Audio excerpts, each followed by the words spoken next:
सुप्रभात बच्चों आज हम पढ़ेंगे अर्थ के आधार पर वाक्य के भेद। तो बच्चों हम जानते हैं वाक्य क्या होता है।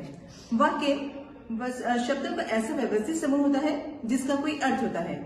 तो बच्चों अर्थ के आधार पर वाक्य के हमारे 8 भेद होते हैं।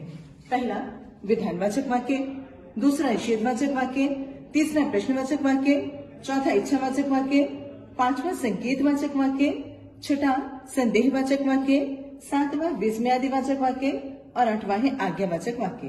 तो बच्चों स्टार्ट करते हैं हम अपना विधानवाचक वाक्य से।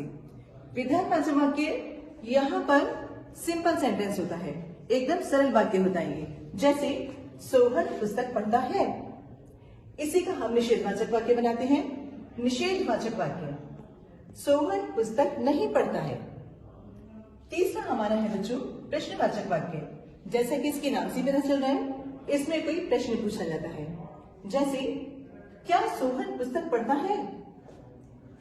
इसके बाद आते हैं इच्छावाचक वाक्य, नाम से पता चल रहा है जिसमें कोई इच्छा होती है। जैसे ईश्वर करे सोहन खूब पढ़े। इसके बाद आता है संकेतवाचक वाक्य। संकेतवाचक वाक्यों में एक वाक्य दूसरे के ऊपर निर्भर होता है, आश्रित होता है।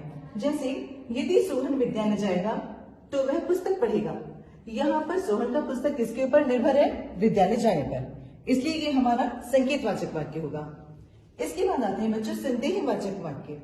शायद सोहन पुस्तक पढ़े, हमें कंफर्म नहीं है कि सोहन पुस्तक पढ़ेगा या नहीं, यहाँ पर इसलिए शायद जैसे शब्दों का प्रयोग होता है।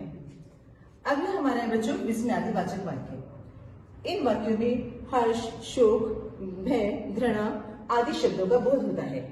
जैसे वाह सोहन पुस्तक पढ़ता है, यहाँ पर हमें हर्ष का बोध हो रहा है।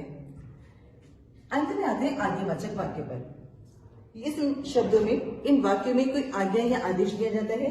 जैसे सोहन पुस्तक पढ़ो।